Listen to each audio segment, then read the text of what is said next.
si nee nañu ci la ñu nekk yaa ngi wax léegi fiscalité pàcc bu am solo la mais aussi y a la dette le Sénégal emprunte beaucoup depuis qu'ils sont là xaalis bi fan lay dugg on se pose des questions transparence bi manqué na ci ndax sentir nga ne cette dette am na impact ci économie réew mi jamono ji. forcément mais boo bëggee développer wu foog nga endetté wu mënul ñàkk man l'essentiel mooy boo endetté woo tamit nga jël 1000 milliards fenn da nga ko dugal foo xam ne da lay jural leneen pas un endettement pour la survie comme on est en train de le faire. ñuy lancer eurobonds yeeg tous les emprunts obligataires boo xoolee c'est pour la survie c'est dangereux.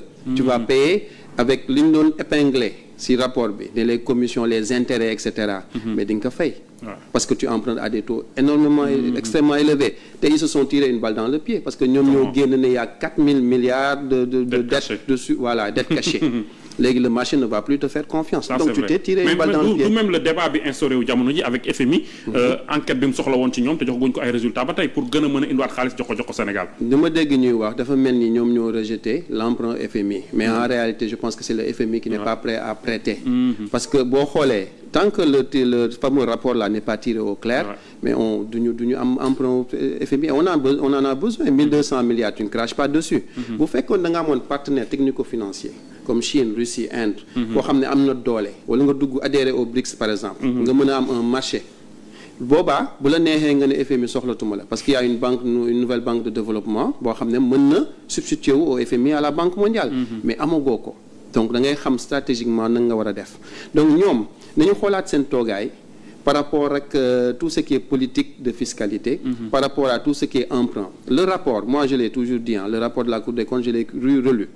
li ma ci gis les dettes cachées dont on parle là yu ci bëri ñoom ñoo ko yokk quelque part. ñun ñoo ko yokk ñi fi nekk tey. non ñoom ñoo wax ne au niveau des. d'accord du tableau des opérations financières de l'État. il y a un delta entre ce tableau là ce que ça reflète et des dettes qui n'ont pas été communiquées. mais boo xoolee dettes boobu ce sont des dettes qui yoo nga xam ne entreprise parapublique yi ñoo ko def.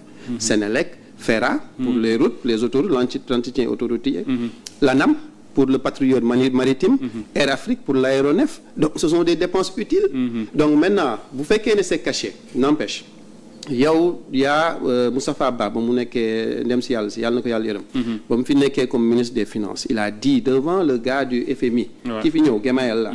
moom moo ko wax mu ne le taux fu ñu nii li ñu am d'endettement de pourcentage par rapport au pourcentage PIB. mais il est relativement maîtrisé et le gars il a pas contesté d'autant plus que on enlève la dette parapublique. parce que la dette parapublique bu fekkee ne société bi moo koy fay. mais où est le problème.